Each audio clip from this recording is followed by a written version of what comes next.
മഴ തോരും മുമ്പേ സീരിയലിലേക്ക് എല്ലാവർക്കും സ്വാഗതം. ഈ ചാനൽ ഇഷ്ടപ്പെട്ടാൽ ലൈക്ക് ചെയ്യുക, സബ്സ്ക്രൈബ് ചെയ്യുക. രോഹിത് ശരണിയെ കണ്ട് ഞെട്ടിയിട്ട് പറയുന്നുണ്ട്, എന്തായാലും ക്ഷമ ചോദിക്കുന്നുണ്ട്. ഇനി എൻ്റെ ഇതുപോലത്തെ അബദ്ധങ്ങളും ഉണ്ടാവത്തില്ല എന്ന് പറയുന്നുണ്ട്. എന്തായാലും എന്നെ രക്ഷിച്ചതിനോർത്ത് വളരെ നന്ദിയും പറയുന്നുണ്ട്. ഇത് കേട്ട് ശരണ്യ മിണ്ടാതെ നിൽക്കുന്നുണ്ട്. അപ്പോഴത്തേക്ക് അമ്മ പറയുന്നുണ്ട്, മോൻ ഒരു തെറ്റും ചെയ്തില്ലല്ലോ, അതുകൊണ്ടല്ലേ അങ്ങനെയൊക്കെ ആയത്, അല്ല എങ്കിൽ ഇപ്പോഴും അവനെപ്പോലെ ജയിലിൽ കിടക്കേണ്ടി വരില്ലേ എന്ന് പറയുന്നുണ്ട്. ഇത് കേട്ടിട്ട് വൈജയന്തിയെ നോക്കിക്കൊണ്ട് നിൽക്കുക. പറയുന്നു, എന്തായാലും ഇത് ആരുടെടുത്തും ബഹളം വയ്ക്കാനോ ഒന്നുമല്ല ഞാൻ പറയുന്നത്. ഇനി അവരുടെ അടുത്ത് ഈ വീട്ടിൽ വരരുതെന്ന് പറയണം എന്ന് കൃഷ്ണയോട് വിളിച്ചാൽ പറയുന്നത്. കൃഷ്ണ കേട്ടിട്ട് പറഞ്ഞു, എന്തായാലും അവർ വന്നത് മലിന ചേച്ചി കാണാനാ, അവർ വന്നിട്ട് പോകുമല്ലോ, പിന്നെ അമ്മയ്ക്ക് എന്താ എന്നൊക്കെ ചോദിക്കുന്നു. ഇത് കേട്ടിട്ട് ബാലചന്ദ്രനും പറയുന്നുണ്ട്, ഇനി ഈ വീട്ടിൽ നിൻ്റെ ഒരു ശബ്ദം കേട്ടു പോകരുത്, അവരെ വഴക്ക് പറയുകയോ അവിടെ മുന്നിൽ വന്നിട്ട് ബഹളം വയ്ക്കുകയോ ചെയ്യരുത്, എങ്കിലും എൻ്റെ സ്വഭാവം മനസ്സിലാക്കുമെന്ന് പറയുന്നുണ്ട്. നിങ്ങളെ സ്വഭാവം എന്ത് മനസ്സിലാക്കാനാ? വഴിയെ പോകുന്ന ആരെങ്കിലും വിളിച്ച് വീട്ടിൽ കയറ്റുകയാണോ നിങ്ങളുടെ ജോലി? അതുമാത്രമല്ല, അവർ ഏത് തരത്തിലുള്ള സ്വഭാവക്കാരെന്ന് നിങ്ങൾക്ക് അറിയാവോ? എന്നിട്ട് എന്തിനാ അവരെ ഇവിടെ വിളിച്ച് നിർത്തിയിരിക്കുന്നത്? അതോ അവർ നല്ല സ്വഭാവക്കാരാ, നിൻ്റെ കുടുംബക്കാരാ അവരെ ഈ നിലയിൽ എത്തിച്ചത്, അതുകൊണ്ട് നീ കൂടുതലൊന്നും പറയരുത് എന്നൊക്കെ പറഞ്ഞ് വഴക്ക് പറയുന്നുണ്ട്. ഇത് കേട്ടിട്ട് കൃഷ്ണ പറയുന്നു, ഇനി രണ്ടുപേരും കൂടെ വഴക്കൊന്നും കൂടണ്ട, അച്ഛൻ താഴേക്ക് വാ, അവിടെ എല്ലാവരും നോക്കിക്കോ ഇരിക്കുക എന്നൊക്കെ പറയുന്നു. അങ്ങനെ താഴോട്ട് വന്നിട്ട് പറയുന്നുണ്ട്, എല്ലാവരും ഇരുന്ന് ഭക്ഷണമൊക്കെ കഴിച്ചിട്ടേ പോവാവുള്ളൂ എന്നും പറയുന്നുണ്ട്.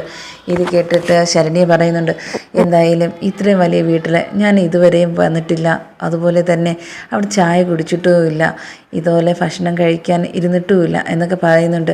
എന്തായാലും ഇത് നിങ്ങളെ വീട് പോലെ കരുതിയാൽ മതി എന്ന് പറയുന്നുണ്ട് ബാലചന്ദ്രൻ. ഇത് കേട്ട് സന്തോഷമായിട്ട് നിൽക്കുക അലീനയെയും ശരണ്യയും. ശരണ്യയുടെ അമ്മ പറയുന്നുണ്ട്, ഇതുപോലത്തെ ഒരു ഭാഗ്യം ഇവിടെ അലീന മോളും ഉണ്ടായതുകൊണ്ടാണ് ഞങ്ങൾക്ക് ഇവിടെ വരാൻ പറ്റിയതും, അതുപോലെ തന്നെ ഞങ്ങൾക്ക് ഇതുപോലെ സ്വാതന്ത്ര്യത്തോടെ ഇന്ന് ഇവിടെ നിൽക്കാൻ കാരണം എന്ന് പറയുന്നുണ്ട്. അത് അലീന തന്നെയാണ് എല്ലാത്തിനും എന്ന് പറയുന്നുണ്ട്. അത് ശരിയാണ്, അലീനയാണ് ഈ വീട്ടിലെ എല്ലാത്തിൻ്റെ ഒരു മാറ്റത്തിന് കാരണം, അലീനയുള്ളത് കൊണ്ടാണ് ഇന്ന് ഞാൻ ഈ വീട്ടിലുള്ളത് എന്നും പറയുന്നുണ്ട്. അതെന്താ അങ്ങനെ അച്ഛാ എന്ന് അലീന ചോദിക്കുന്നുണ്ട്. അത് നിനക്കറിയില്ലേ, എന്നെ ഓരോ കാര്യങ്ങൾ കൊണ്ടാണ് എന്നെ ഇവിടെ പിടിച്ചു നിർത്തുന്നത്, അത് മക്കളായ നിങ്ങളെല്ലാവരും കാരണം എന്ന് പറയുന്നു. അപ്പോൾ ബബിത പറയുന്നുണ്ട്, എന്തായാലും അലീന ചേച്ചി ഇപ്പോൾ ഞങ്ങൾക്ക് സ്വന്തം ചേച്ചിയെ പോലെയാണ് എന്ന് പറയുന്നു. ഇത് എനിക്ക് ഏറ്റവും വലിയ സന്തോഷം തരുന്ന വാക്കുകൾ എന്ന് ബാലചന്ദ്രൻ പറയുന്നുണ്ട്. കൃഷ്ണയാണെങ്കിൽ ബബിതയാണെങ്കിലും അലീനയുടെ അടുത്തുള്ള ഇപ്പോഴുള്ള പെരുമാറ്റവും സ്നേഹവും കണ്ടിട്ട് വളരെ സന്തോഷവാനാണ് ബാലചന്ദ്രൻ ഇപ്പോൾ. അതുകൊണ്ട് തന്നെ ഇതെല്ലാം അസൂയോടെ നോക്കുന്ന ഒരാളുണ്ട്, വൈജയന്തി അവിടെ നിന്ന് നോക്കിയിട്ട് പറയുന്നുണ്ട്, ഇനിയെങ്കിലും ഈ വീട്ടിൽ അവളെ സ്വാതന്ത്ര്യത്തോടെ വിടാൻ വിടരുത്, എന്തായാലും ഞാനാണോ അവിടെ ഈ വീട്ടിലെ കാരണവർ, അവളാണോ എന്ന് മനസ്സിലാകാത്ത രീതിയിലാണ് ഇവിടെ ഓരോരുത്തരുടെ പെരുമാറ്റം, ഇവിടെ അവളാണ് എല്ലാത്തിൻ്റെ അധികാരം കാണിക്കൽ എന്നൊക്കെ പറയുന്നുണ്ട് കൃഷ്ണയെടുത്ത്. അപ്പോൾ കൃഷ്ണ പറയുന്നുണ്ട്, അധികാരം കാണിച്ചോട്ടെ, അതിന് അവകാശമുണ്ടല്ലോ എന്ന്. അപ്പോഴത്തേക്കും ചോദിക്കുന്നുണ്ട്, എന്തവകാശം? നിങ്ങളെല്ലാവരും കൂടെ അവളെ സപ്പോർട്ട് ചെയ്യുന്നത്, അത് എന്നെങ്കിലും ഒരു ദിവസം മാറുമല്ലോ, അപ്പോഴത്തേക്ക് അമ്മയെ നിങ്ങൾ തിരിച്ചറിയുകയും ചെയ്യുമെന്ന് പറയുന്നുണ്ട്. അപ്പോഴത്തേക്കും കൃഷ്ണ പറയുന്നുണ്ട്, ഇനി ഒരു തിരിച്ചറിവോ? ഇനിയില്ല, ഇത് തന്നെ അവസാനം എന്ന് പറയുന്നുണ്ട്. ഇത് കേട്ടിട്ട് അലീനയെടുത്തുള്ള ദേഷ്യം തീർക്കുന്നത് പോലെ കൃഷ്ണയെടുത്ത് പറയുന്നുണ്ട്, ഇനി നീയും എൻ്റെ അടുത്തൊന്നും സംസാരിക്കാൻ വരരുത്, നിൻ്റെ അച്ഛനെപ്പോലുള്ള സ്വഭാവം നീയും എന്ന് പറഞ്ഞിട്ട് തേറി പോവുക. അങ്ങനെ ശരണ്യാണെങ്കിൽ ഭക്ഷണം കഴിക്കാൻ ഇരിക്കുന്നുണ്ട്. ഇരുന്നിട്ട് ഭക്ഷണമൊക്കെ കഴിച്ചിട്ട് അവരെല്ലാവരും പോവാൻ ഇറങ്ങാൻ നേരം വൈജയന്തി വരുന്നുണ്ട്. വൈജയന്തി വന്നിട്ട് പറയുന്നുണ്ട്, നിങ്ങൾ എന്തിനാണ് ഇവിടെ വന്നേ? നിങ്ങളിവിടെ വരാൻ പാടില്ല, ഇന്ന് വന്ന് ഇരിക്കട്ടെ, ഇനി ഈ വീട്ടുതടയിൽ വരരുത്, നാട്ടുകാർ കണ്ടാൽ തന്നെ വളരെ മോശമോ ഞങ്ങൾക്ക് എന്ന് പറയുന്നുണ്ട് അവർ കൂടെ. ഇത് കേട്ട് വിഷമിച്ച് നിൽക്കുക ശരണ്യയുടെ അമ്മയും. ഇത് കേട്ടിട്ട് ശരണ്യ അമ്മ പറയുക, ഞങ്ങൾ അലീനയെ കാണാനാണ് വന്നത്, അലീന സുഖമില്ലാത്തത് കിടക്കുന്നത് അറിഞ്ഞിട്ട് നോക്കണമെന്ന് ഒരേ നിർബന്ധമായിരുന്നു മോക്ക്, അതുകൊണ്ടാണ് വന്നത് എന്ന് പറയുന്നു. ഇത് കേട്ടിട്ട് ബാലചന്ദ്രൻ പറയുന്നു, ഞാൻ പറഞ്ഞു നിൻ്റെ അടുത്ത് ഒന്നും മിണ്ടരുതെന്ന്, ഞങ്ങളുണ്ട് ഇവിടെ സംസാരിക്കാൻ, നീയല്ല ഇവിടുത്തെ അധികാരി എന്നൊക്കെ പറയുന്നുണ്ട്. പിന്നെ ആരാ എന്ന് ബാലചന്ദ്രൻ്റെ അടുത്ത് വൈജയന്തി ചോദിക്കുന്നു. ഇത് കേട്ടിട്ട് കൃഷ്ണയും ബബിതയും പറയുന്നുണ്ട്, എന്തായാലും അവർ വന്നതല്ലേ, വന്നിട്ട് സന്തോഷത്തോടെ പോട്ടെ, എന്തിനാണ് വീണ്ടും ഒരു വഴക്കുണ്ടാക്കുന്നേ അമ്മേ എന്ന് ചോദിക്കുന്നുണ്ട്. വൈജയന്തിയുടെ അടുത്ത്. വൈജയന്തി അന്നേരം പറയുന്നുണ്ട്, എന്തായാലും യാത്ര പറഞ്ഞില്ലേ, ഇനി ഇറങ്ങി പൊയ്ക്കൂടെ എന്ന് ചോദിക്കുന്നു. ഇത് കേട്ടിട്ട് ശരണ്യാണെങ്കിൽ രോഹിത്തിൻ്റെ കൈ പിടിച്ച് പോവാന്ന് പറഞ്ഞിട്ട് പോകുന്നുണ്ട്. ഇത് കേട്ടതും വൈജയന്തി, നീ ആരാ എൻ്റെ കൊച്ചിനടുത്ത് പോവാന്ന് പറയാൻ?